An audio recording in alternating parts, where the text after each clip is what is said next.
ادع إلى سبيل ربك بالحكمة والموعظة الحسنة وجادلهم بالتي هي أحسن إن ربك هو أعلم بمن ضل عن سبيله وهو أعلم بالمهتدين.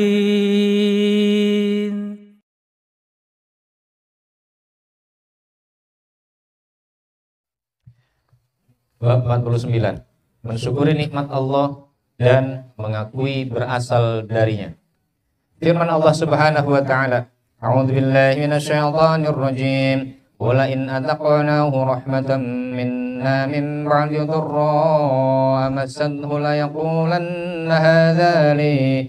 Dan jika kami merasakan kepadanya sesuatu rahmat dari kami, sesudah dia ditimpa kesusahan, pastilah dia berkata, ini adalah hakku. Fussilat ayat 50. Dalam menafsirkan ayat ini, Mujahid mengatakan, ini adalah karena usahaku dan akulah yang berhak dengannya. Dan Ibnu Abbas mengatakan, maksudnya ini adalah dari diriku sendiri. Dan firman Allah Subhanahu wa taala, qala innama utituhu ala ilmin 'indi. Qarun berkata, sesungguhnya aku hanya diberi harta itu karena ilmu yang ada padaku. Al-Qasas 78. Qatadah dalam menafsirkan ayat ini mengatakan maksudnya karena pengetahuanku tentang cara-cara berusaha. Ahli tafsir lainnya mengatakan karena Allah mengetahui bahwa akulah yang patut untuk menerima harta kekayaan itu. Dan inilah makna dari kata-kata Mujahid. Aku diberi harta kekayaan ini atas kemuliaanku. Diriwayatkan dari Abu Hurairah radhiyallahu an bahwa ia mendengar Rasulullah sallallahu alaihi wasallam bersabda, Inna salasatan min bani Israila abrasa wa aqra'a wa a'ma fa'aradallahu ayyabtaliyahum fab'asa ilaihim malaka fa'atal abrasa faqala ayyu syai'in ahabbu ilaika qala launun hasanun wa jildun hasanun wa yadhhabu 'anni alladhi qad qadirani an-nasu bihi qala famasahahu fadhahaba 'anhu fadarhu fa'utiya launan hasanan wa jildan hasanan qala fa ayyul mali ahabbu ilaik qala al-iblu wa awil baqar qala al-ibilu awil baqar syakka ishaq fa'utiya naqatan wa usra'a faqal ya barakallahu laka fiha qal fatal aqra'a faqala ayyu syai'in ahabbu ilaika qala sya'run hasanun wa yadhhabu 'anni alladhi qad qadiraniyan nasu bihi famasahu fadhahaba anhu faqadarahu fa'utiya sya'ran hasanan faqala ayul mali ahabbu ilaika qala al-abqaru awil ibilu qala al-baqaru awil ibilu fa'utiya baqaratan hamilan qala barakallahu laka fiha fa'atal a'ma faqala ayyu syai'in ahabbu ilaika qala an yaruddallahu ilayya basari fa ubsiru bihi nasa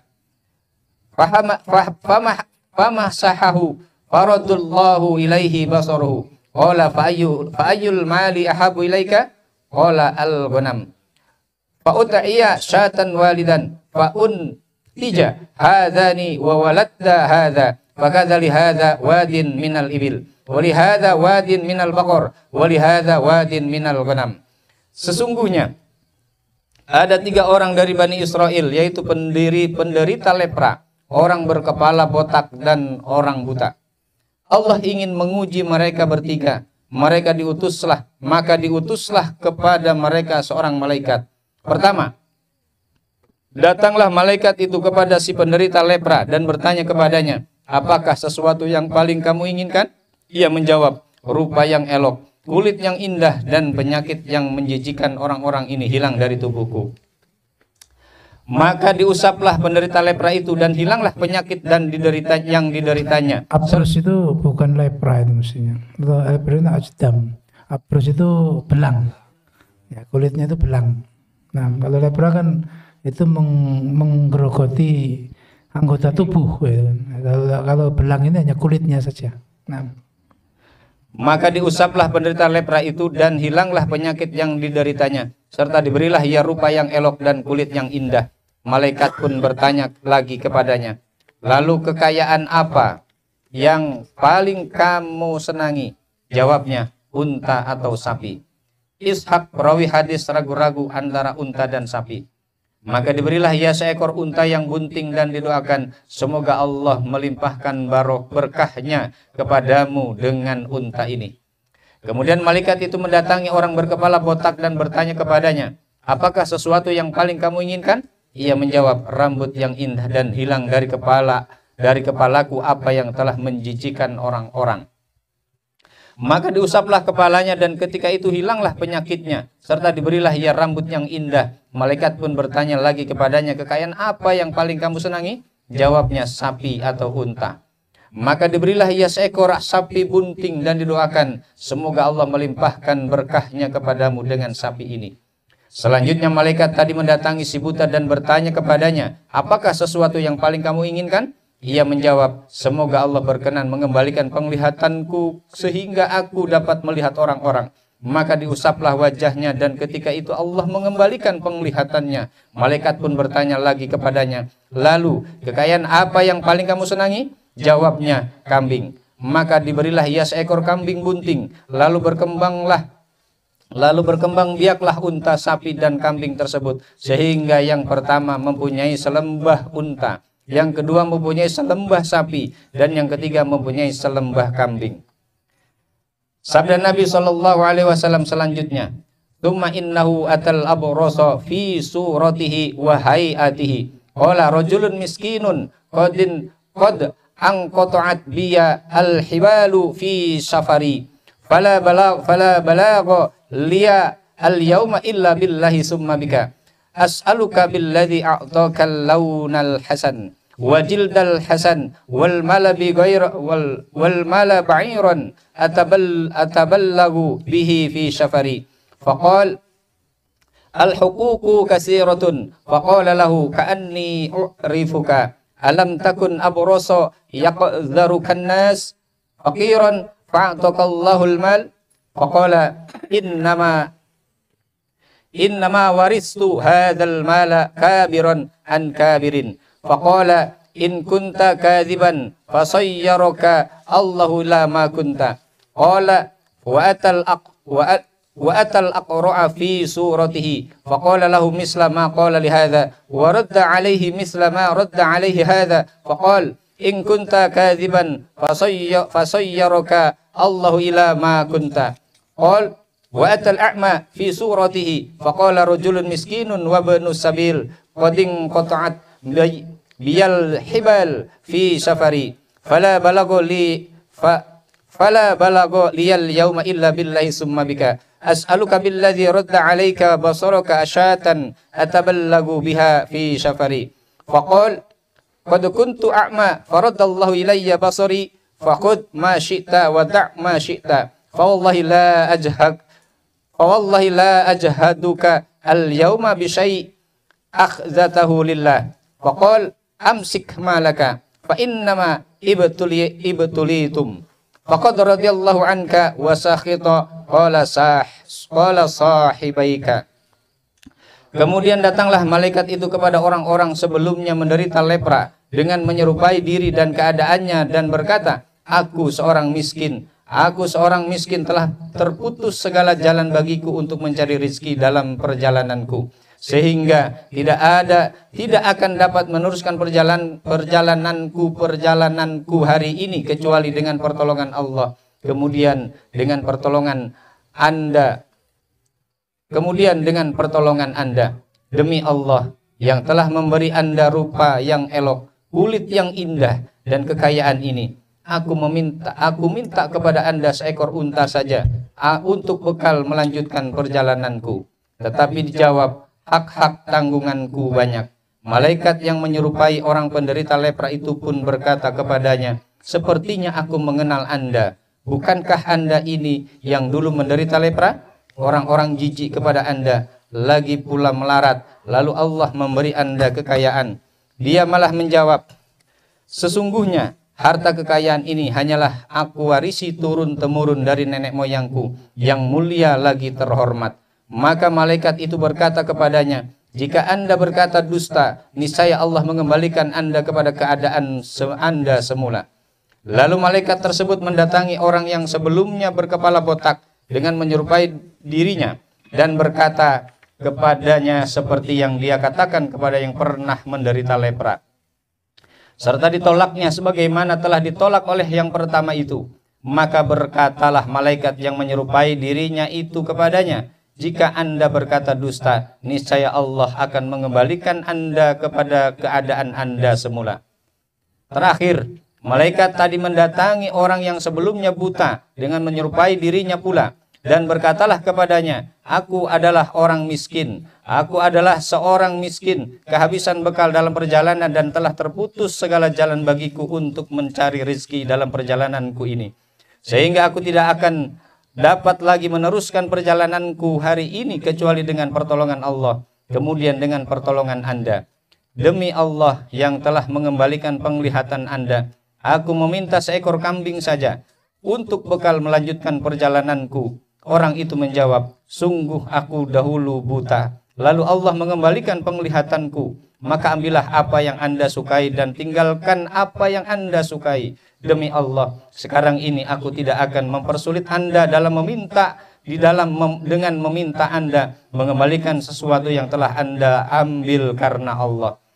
Malaikat yang menyerupai orang buta itu pun berkata, peganglah kekayaan Anda, karena sesungguhnya kalian ini hanyalah diuji oleh Allah. Allah telah ridho kepada Anda dan murka kepada kedua teman Anda. Hadis riwayat Bukhari dan Muslim. Nah, hadis bab ini yang ditulis penulis ya, seperti yang disebut tadi ialah perincian dari mensyukuri nikmat, kemudian mengakui berasal dari Allah, itu bentuk dari kebalikan mengkufuri nikmat ya, dan menisbatan kepada dirinya atau kepada orang tertentu yang dianggap berjasa.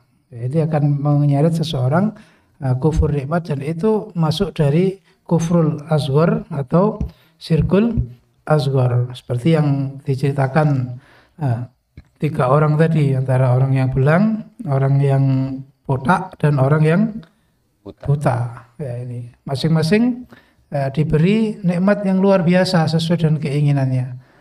Yang dua sombong, akhirnya ya, kembali lagi nikmatnya dicabut. Kemudian yang ketiga mengakui ya, itulah nikmat dari Allah semata-mata pemberian, sehingga nikmat tetap. Makanya nikmat itu syukur itu kan faedahnya tiga ya kan. Yang pertama adalah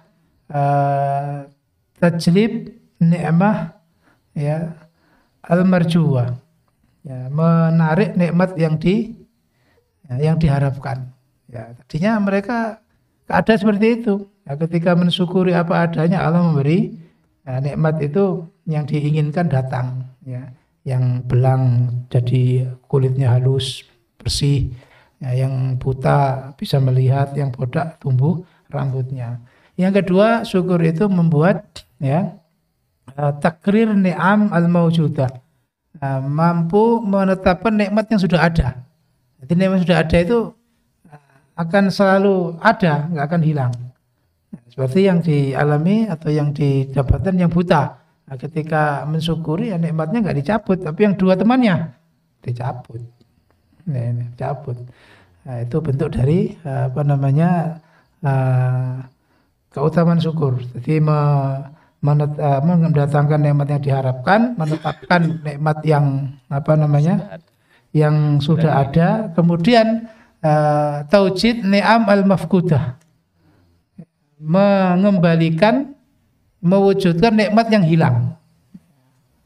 Jadi yang tadinya punya kemudian ya dicabut, nah dengan mensyukuri apa adanya itu bisa kembali lagi. Ya seperti yang didapatkan oleh orang yang buta ini, ya mensyukuri nikmatnya nggak dicabut, nikmatnya ya tetap ya. Coba kalau nggak bersyukur, nggak ngasih, kan nikmatnya dicabut, ya, nikmatnya nggak akan kembali. Tapi karena bersyukur nikmatnya kembali. Seperti juga Nabi Ayub alaihis salam, ya, karena menerima ridho anaknya meninggal, hartanya habis, badannya sakit. Nah, kemudian Allah mengembalikan semuanya, anaknya dihidupkan semua dan punya anak ya sejumlah yang mati. Artinya apa, yang mati dihidupkan dan nambah anak lagi. Nah, hartanya kembali lagi, badannya sehat. Ini bentuk dari nikmat itu. Makanya ini juga penting bagi kita karena banyak ya orang itu yang kurang mensyukuri. Baik. Bab 50. Memberi nama yang diperhambakan kepada selain Allah. Firman Allah Subhanahu wa taala, A'udzu billahi minasyaitonir rajim. Falamma atahuma salihan ja'ala lahu syuraka fima atahuma. Fata'ala Allahu amma yusyrikun. Tatkala Allah memberi kepada keduanya seorang anak yang sempurna, maka keduanya menjadikan sekutu bagi Allah terhadap anak yang telah dianugerahkannya kepada keduanya itu.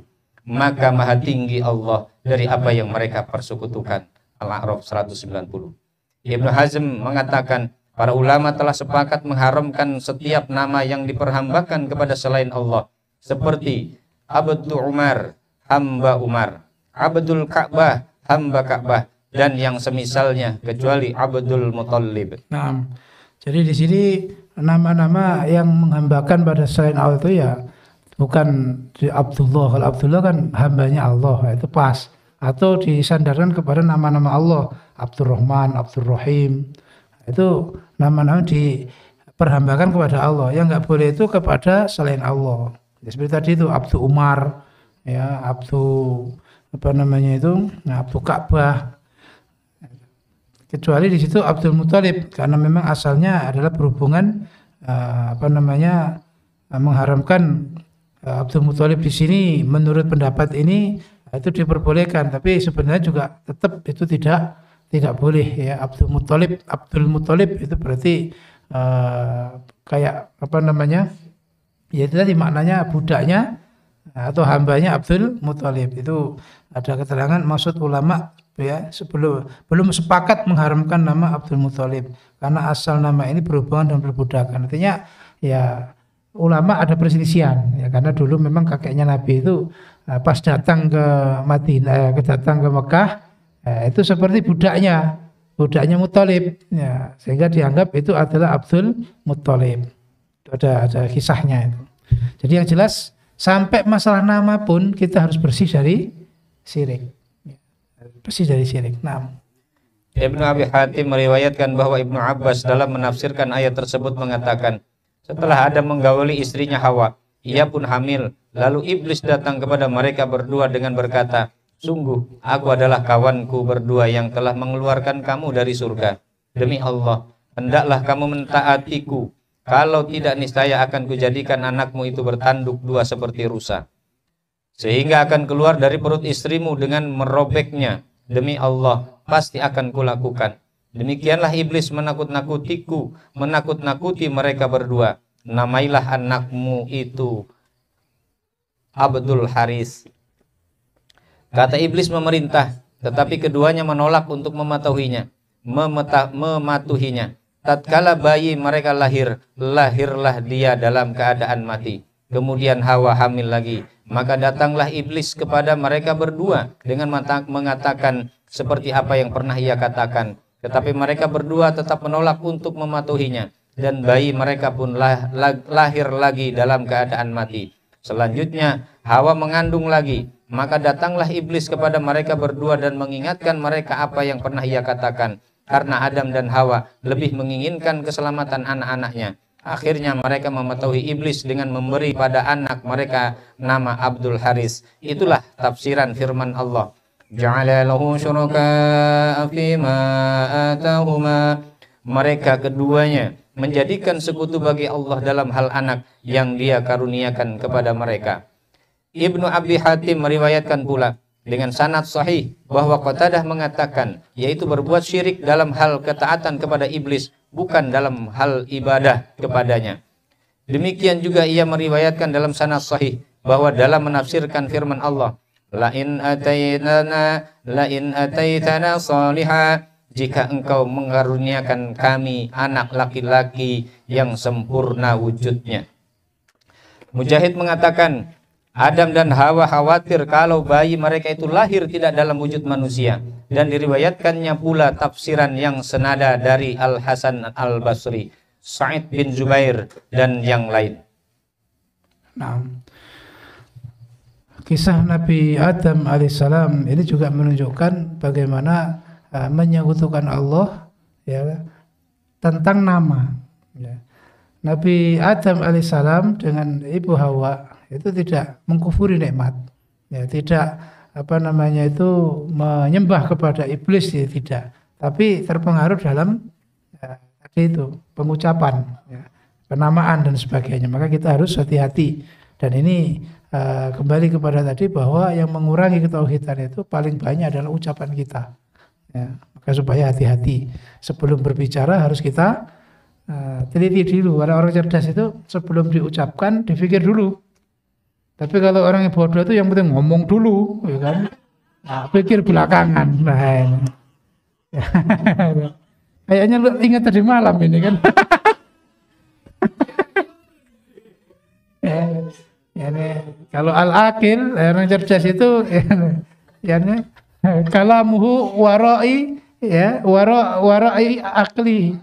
Jadi, ucapannya di belakang akalnya. Jadi ngomong dulu, baru kalau sudah ya berbicara. Tapi kalau ya aklul jahil, akalnya orang bodoh, yaitu fi warai kalami. Ngomong dulu yang penting, bu salah bu bener. Repot itu jadinya. Cuman tadi malam mau mengingatkan itu suasananya masih peramutan.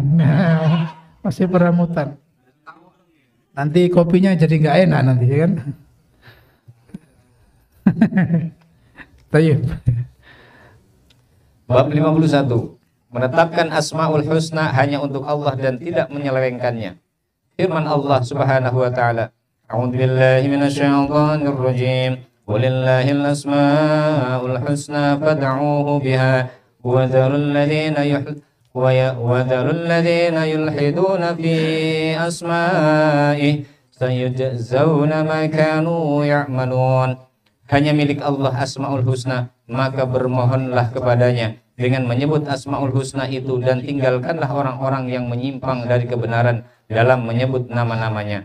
Nanti mereka akan mendapat balasan terhadap apa yang telah mereka kerjakan. Al-A'raf ayat 180.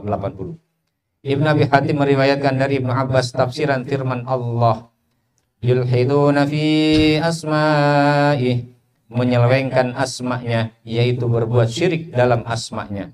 Diriwayatkan pula dari Ibnu Abbas tafsirannya, yaitu mereka orang-orang musyrik mengambil dari asma'nya untuk nama-nama berhala mereka, seperti memberi nama Al-Lat berasal dari Allah, dan Al-Uzza berasal dari Al-Aziz. Dan diriwayatkan dari Al-A'mash bahwa dalam menafsirkan ayat tersebut ia mengatakan, mereka memasuki di dalam asma'nya apa yang bukan darinya. Nah, penyelewengan nama seperti tadi itu, kalau tadi membahas tentang mengingkari sebagian nama dan sifat, nah kalau ini adalah menyelewengkan makna. Ini yang terjadi, yang dilakukan oleh orang-orang Quraisy, menyebut nama-nama Allah, ya, nama-nama Allah dipakai, ya, untuk menyebut nama-nama berhala seperti tadi, ya, dari kata Lata dari ilah, ya, ilah itu Tuhan. Nah, Uzza dari kata Al-Aziz, ya, Maha Perkasa, dan yang lain. Nah, ini juga bentuk dari membahayakan ucapan. Kalau itu berangkat dari kekufuran seperti itu, maka itu kufur. Tapi kalau orang iman yang tidak hati-hati, yang kurang teliti, sehingga ucapannya itu menyelewengkan nama Allah, seperti yang terjadi di kalangan Asy'ariyah yang menyelewengkan makna, ya, takwil. Ya, makanya nama-nama Allah itu ya kita yakini ya seperti itu apa adanya. Adapun sebenarnya ya kita wallahu a'lam, ya, wallahu a'lam. Semua kita kembalikan kepada keagungan. Yang jelas bahwa rasa cinta kepada Allah itu pasti akan membuat orang itu selalu ta'zim. Tidak mungkin mengatakan hal-hal yang melecehkan, ya, menyusahkan. Seperti orang yang suami cinta pada istrinya, wah ini kan pasti akan mengatakan hal-hal yang menyenangkan istrinya. Nggak mungkin memberi ucapan-ucapan, komentar-komentar yang menyakiti. Begitu juga sama, orang iman cinta pada Allah, maka hati-hati. Jangan sampai tidak hati-hati terus mengatakan ucapan yang Allah jadi murka. Ini. Suami kan biasanya sering merayu istri. Wah, ini mulai nih. Nah, ini kan bentuk dari bagaimana itu tadi, bentuk dari cintanya sehingga menjuluki, menamai, ya seperti Nabi menjuluki Aisyah dengan Humaira, ya kan, pipi yang merah, memanggilnya juga dengan lembut, Ais, ya bukan Aisyah, bukan gitu, Ais, ya, ini. Ya, begitu. Jadi pujian-pujian atau ucapan yang menyenangkan itu ya berlaku juga bagi kita sebagai orang yang mencintai Allah. Seperti ada syair rayuan. Satu aja ini. Ya ini. Akhbirni kaifa ub'idu nadhiri anki. Coba beritahu aku bagaimana cara menjauhkan pandanganku darimu. Jadi saking takjubnya itu kan bentuk dari menyanjung ya. Bagaimana caraku aku berpaling darimu? Kok enggak bisa ini? Ya ini. Wa anti kulla thaniyatin tasdadina jamala. Karena setiap menit aku memandangmu semakin bertambah kecantikanmu. Wah. Jadi bingung saya untuk berpaling ini bagaimana coba ini. Wah, ini langsung kelepek-kelepek gitu kan. Nah, ini kan bentuk dari contoh saja bahwa ungkapan atau bahasa itu bisa membuat orang itu senang dan benci. Begitu juga kita kepada Allah. Kalau kita itu selalu menyanjung, tidak sampai membuat nama-nama menyelewengkan, ini kan seakan-akan Allah disamakan meskipun namanya dengan bahasa berbeda tapi maknanya sama. Ini menunjukkan menyimpangkan nama-nama Allah. Maka ya hati-hati di dalam ucapan. Baik. Tadi gombal sedikit itu ya. Baik. Bab 52. Larangan mengucapkan assalamu ala Allah. Diriwayatkan dalam Sahih Al-Bukhari dan Muslim dari Ibnu Mas'ud radhiyallahu an, dia berkata, "Kunna idza kunna ma'an nabiyyi sallallahu alaihi wasallam fi shalah, qulna assalamu ala Allahi min ibadihi, assalamu ala fulanin wa fulanin." Faqala an-nabiy sallallahu alaihi wasallam, "La taqulu assalamu ala Allah, fa inna Allah huwas salamu." Semula apabila kami sholat bersama Nabi sallallahu alaihi wasallam, kami mengucapkan semoga keselamatan untuk Allah dari para hambanya, semoga keselamatan untuk si fulan dan si fulan. Maka Nabi sallallahu alaihi wasallam bersabda, janganlah kamu mengucapkan assalamu ala Allah, semoga keselamatan untuk Allah, karena sesungguhnya Allah adalah as-salam, maha pemberi keselamatan. Nah, jadi ini juga bentuk dari mengurangi keagungannya dengan mengatakan semoga keselamatan atas Allah, ya kan ya. Allah itu yang memberi selamat. Jadi jangan terbalik. Ini juga sama bahwa kita tidak boleh mengatakan ucapan-ucapan yang ya sedikit di situ kayak meremehkan. Ya bahasa agama Allah tidak perlu ditolong. Nah, ini juga bahaya itu ucapan itu. Padahal Allah menyatakan intan surullah yang surkum, ya kunu ansarullah, itu kan jadi penolong agama Allah. Ya, seakan-akan agama harus jadi bela. Ya, agama itu sudah agung dengan sendirinya. Untuk apa di syariatkan jihad? Ya, dakwah amar ma'ruf nahi mungkar. Itu kan ucapan untuk melecehkan orang-orang yang menegakkan dakwah amar ma'ruf nahi mungkar. Kenapa? Dianggap akan membentur ya budaya dan sebagainya. Ini bahaya ucapan-ucapan yang sedikit ya mengurangi keagungannya. Ya sebenarnya ya, kalaupun untuk secara dalil memang Allah pasti akan ya, membuat agama itu ya, menang. Mutimmu nurihi, ya Allah mutimmu nurihi ala nurihi. Jadi Allah Allah akan menyempurnakan cahayanya. Itu memang Allah yang akan tapi kan orang iman yaitu perintah untuk jihad, untuk amar ma'ruf, untuk mencari ilmu agar li'ilahi kalimatillah yal auliya. Terus bab 53. Doa dengan ya Allah, ampunilah aku jika engkau menghendaki. Diriwayatkan dalam Sahih Al-Bukhari dan Muslim dari Abu Hurairah radhiyallahu anhu bahwa Rasulullah sallallahu alaihi wasallam bersabda, "La yaqul ahadukum Allahumma ighfirli in syi'ta, Allahumma arhamni in syi'ta, liya'zimal mas'alata, fa innallaha la mukriha lahu." Janganlah ada seseorang di antara kamu yang berdoa, "Ya Allah, ampunilah aku jika engkau menghendaki," atau berdoa, "Ya Allah, limpahkan rahmatmu kepadaku jika engkau menghendaki."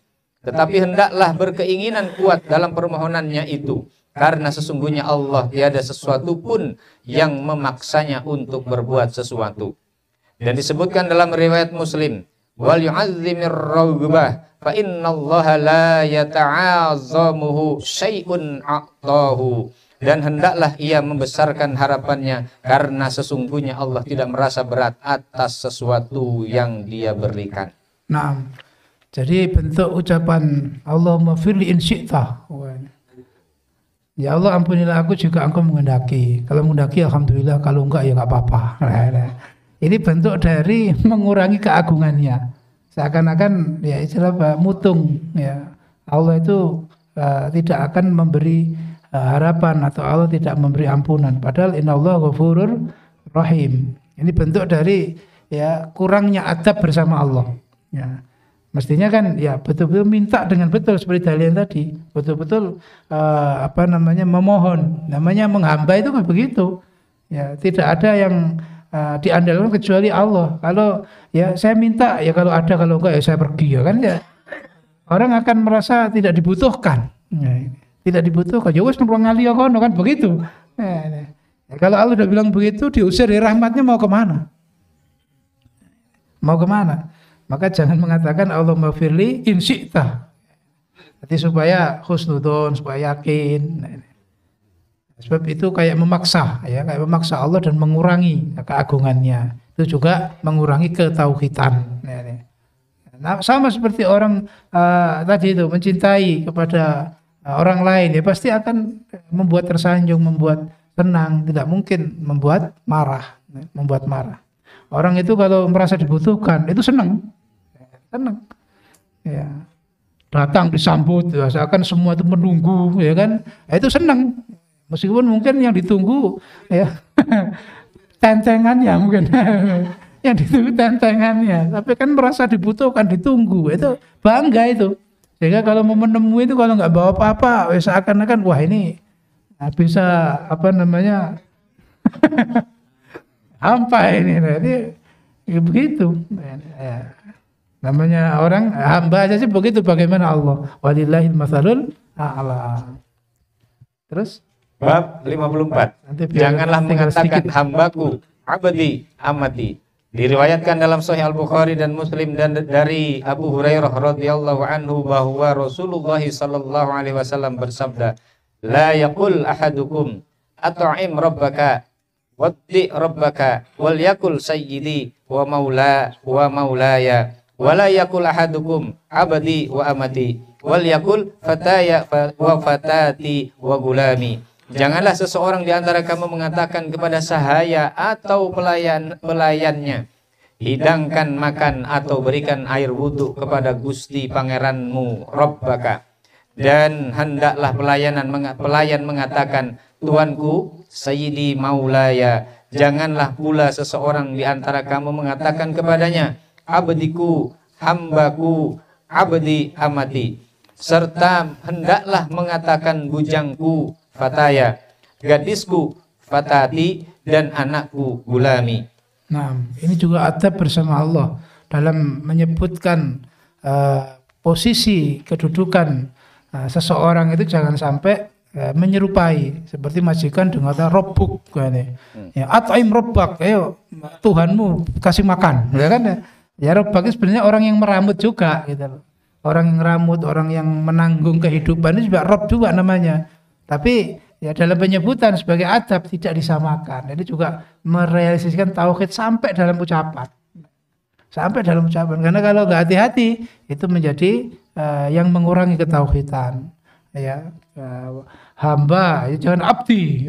Hadza abdi. Wah, inilah hambaku, ya kayak orang yang menyembah. Ya, padahal itu ya memang dalam kekuasaannya memang disebut maulai. apa namanya itu, fatati, gulami itu. Makanya hadis-hadis kalau ja'a gulamuhu, ya, datanglah gulamnya itu maksudnya budaknya. Umumnya begitu. Baik. Bab 55. Pendek-pendek ini ya.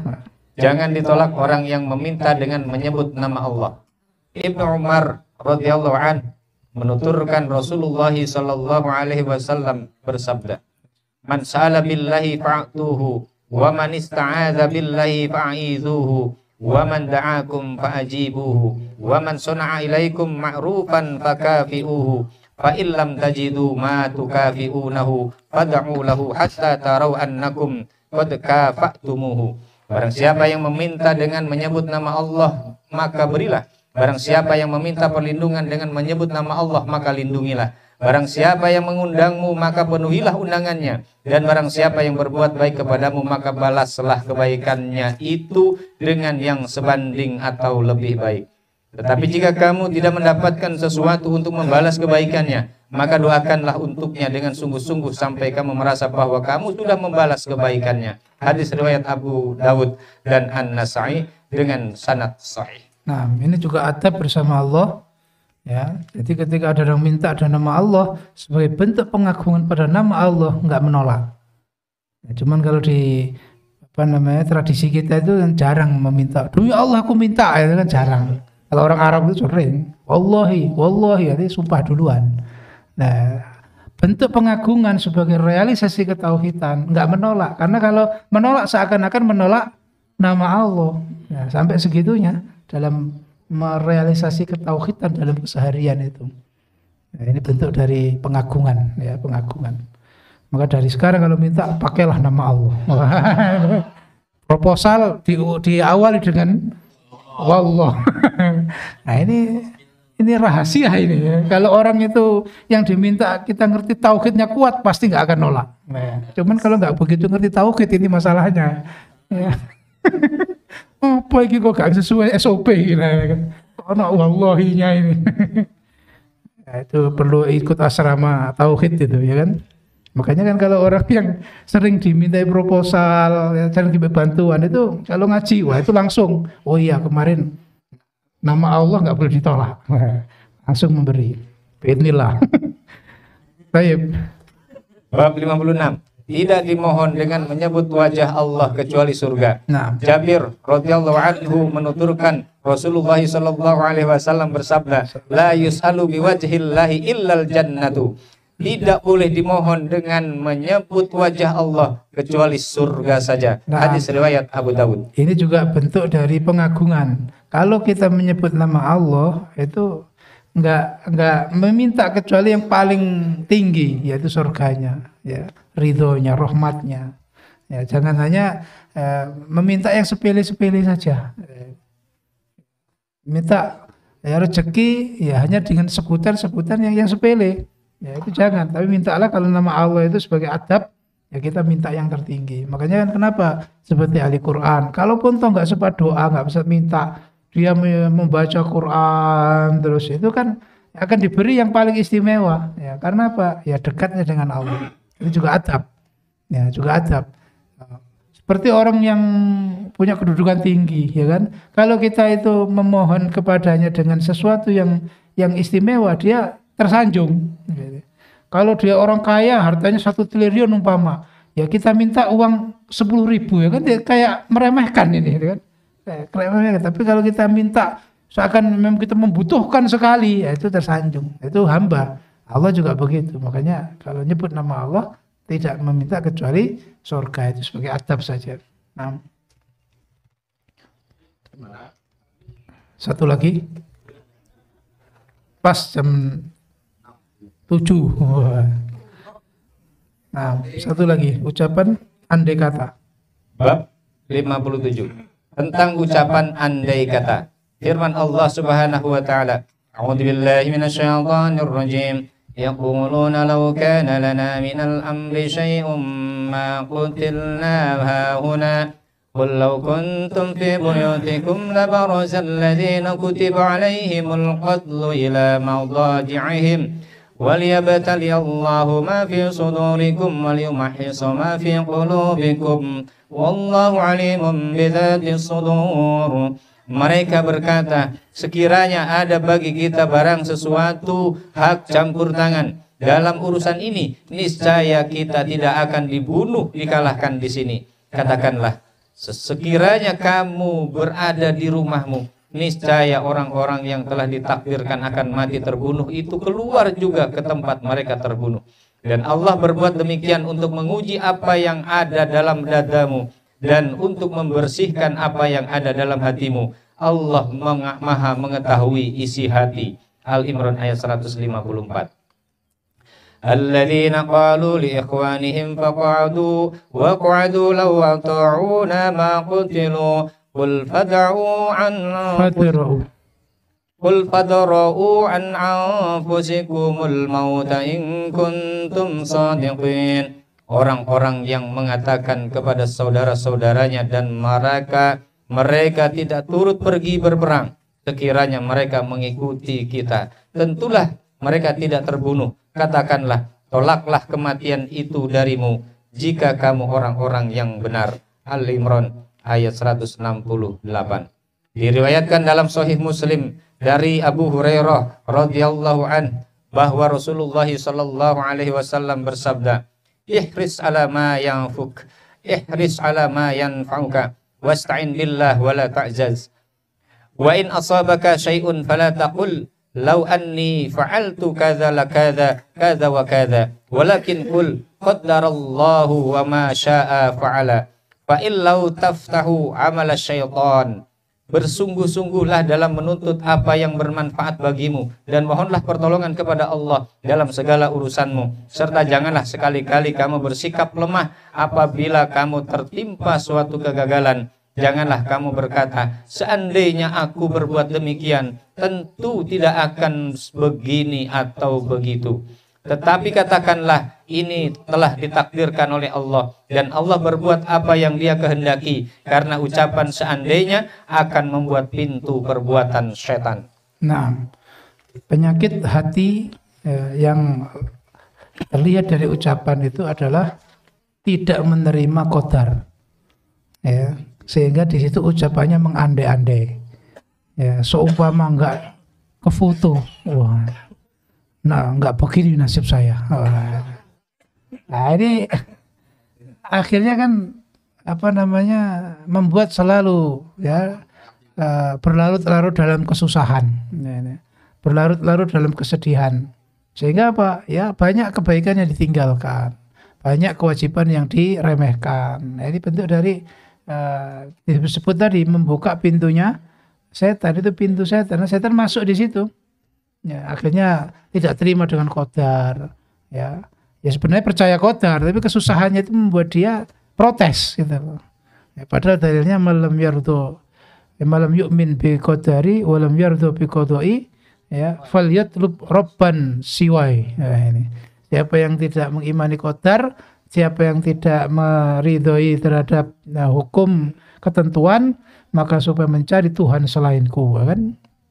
Mau Tuhan siapa kalau kita ditolak oleh Allah? Ya, makanya kan al-imanu bil qadar yudhilul hamma wal hazan. Ya, iman terhadap qadar itu menghilangkan kesusahan sehingga enggak muncul lau-lau. Itu juga adab itu. Kalau kita lau seperti itu, andai kata itu mengurangi ketauhidan. Pasrah kita itu kurang.